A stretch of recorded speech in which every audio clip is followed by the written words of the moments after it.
പല കോണിൽ നിന്നും വിമർശനങ്ങളും വാഴ്ത്തിപ്പാടലുകളും കേട്ട രൺബീർ കപൂർ ചിത്രമാണ് ആനിമൽ. സ്ത്രീവിരുദ്ധത, പാട്രിയാർക്കിയുടെ അങ്ങേയറ്റം എന്നൊക്കെ മുദ്രകുത്തപ്പെട്ട ചിത്രം പക്ഷെ ബോക്സ് ഓഫീസിൽ വമ്പൻ ഹിറ്റായിരുന്നു. ആ കഥാപാത്രം ചെയ്തതിന്റെ പേരിൽ രൺബീറിനെതിരെയും രശ്മിയ്ക്കെതിരെയും വലിയ സൈബർ ആക്രമണങ്ങളും ഉണ്ടായിരുന്നു. ഇപ്പോഴിത് പറയാൻ കാരണം ഒരു നടന്റെ കഥാപാത്രം പ്രേക്ഷകർ എത്രത്തോളം ഉള്ളിലേക്ക് എടുക്കുന്നു എന്നതിനെ സംബന്ധിച്ചാണ്. സിനിമ സംസാരിച്ച വിഷയം ശരിയോ തെറ്റോ ആവട്ടെ, അത് ചർച്ച ചെയ്യപ്പെട്ടെങ്കിൽ ആ നടനെ, ആ കഥാപാത്രത്തിന്റെ പേരിൽ നമ്മൾ എന്നും ഓർക്കും. അങ്ങനെ ഓർക്കാൻ നിരവധി നല്ല കഥാപാത്രങ്ങൾ രൺബീർ മുൻപ് ചെയ്തു വെച്ചിട്ടുണ്ടെങ്കിലും അനിമലിലെ രൺവിജയ് സിംഗ് അടുത്ത കുറച്ചു കാലത്തേക്ക് പ്രേക്ഷകരുടെ മനസ്സിൽ നിന്നും പോവില്ല. അങ്ങനെ നോക്കുമ്പോൾ പ്രേക്ഷകർ എങ്ങനെയാണ് രൺബീറിനെ ഒരു ഇതിഹാസ കഥാപാത്രമായി സങ്കല്പിക്കുക?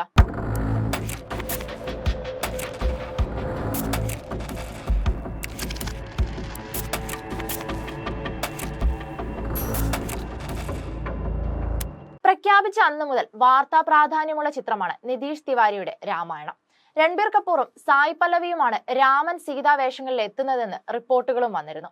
പിന്നീട് ചിത്രത്തിന്റെ ഷൂട്ടിംഗ് സെറ്റിൽ നിന്നും ലീക്കായതെന്ന പേരിൽ രാമൻ സീത കോസ്റ്റ്യൂമിൽ നിൽക്കുന്ന രൺബീറിന്റെയും സായ് പല്ലവിയുടെയും ചിത്രങ്ങളും പുറത്തു വന്നു.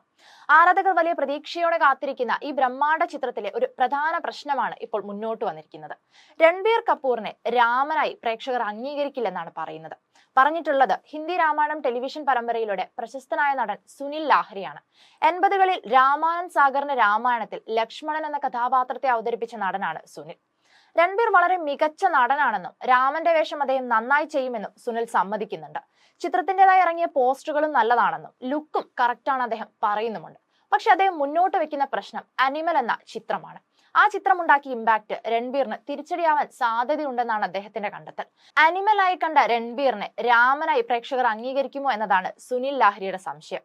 ആളുകളുടെ ധാരണ തിരുത്താൻ വളരെ ബുദ്ധിമുട്ടാണെന്നും അനിമലുമായി താരതമ്യം വരാൻ സാധ്യതയുണ്ടെന്നും അദ്ദേഹം പറയുന്നുണ്ട്. സന്ദീപ് റെഡ്ഡി വാങ്കയുടെ സംവിധാനത്തിൽ കഴിഞ്ഞ വർഷം എത്തിയ ചിത്രമാണ് ആനിമൽ. ആക്ഷനും ബ്ലഡ്ഷെഡും ഫാമിലിയും റിവെഞ്ചും ഒക്കെ ഉൾപ്പെട്ട ചിത്രം വലിയ ചർച്ചയായത് അതിലെ സ്ത്രീവിരുദ്ധത കൊണ്ടായിരുന്നു.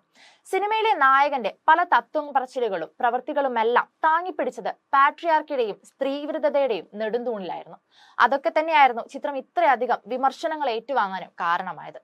അതേസമയം ഇന്ത്യയിൽ ഇതുവരെ നിർമ്മിച്ചതിൽ വെച്ച് ഏറ്റവും ചിലവേറിയ ചിത്രമാണ് നിതീഷ് തിവാരിയുടെ രാമായണം. $100 മില്യൺ ചിത്രത്തിന്റെ ബജറ്റ്. ഏകദേശം 835 കോടി രൂപയ്ക്ക് എടുത്തു വരും. 600 ദിവസത്തെ പോസ്റ്റ് പ്രൊഡക്ഷൻ ജോലികളാണ് ചിത്രത്തിന് വേണ്ടി വരികയെന്നാണ് സൂചന. സീതയുടെ അപഹരണത്തെ ആസ്പദമാക്കി 2 ഭാഗങ്ങളിലായിട്ടാണ് ചിത്രം ഒരുങ്ങുന്നത്. 2ാം ഭാഗം പൂർണ്ണമായും രാവണനെ കേന്ദ്രീകരിച്ചുള്ളതായിരിക്കും. കന്നഡ താരം യാഷ് രാവണനായി എത്തുമെന്ന റിപ്പോർട്ടുകൾ വന്നിരുന്നെങ്കിലും അതിൽ പിന്നീട് ഔദ്യോഗിക സ്ഥിരീകരണങ്ങളൊന്നും വന്നിട്ടില്ല. ചിത്രം 2026 റിലീസ് ചെയ്യാനാണ് ലക്ഷ്യമിടുന്നതാണ് ഇതുവരെയുള്ള വിവരം. Entertainment desk, movie world media.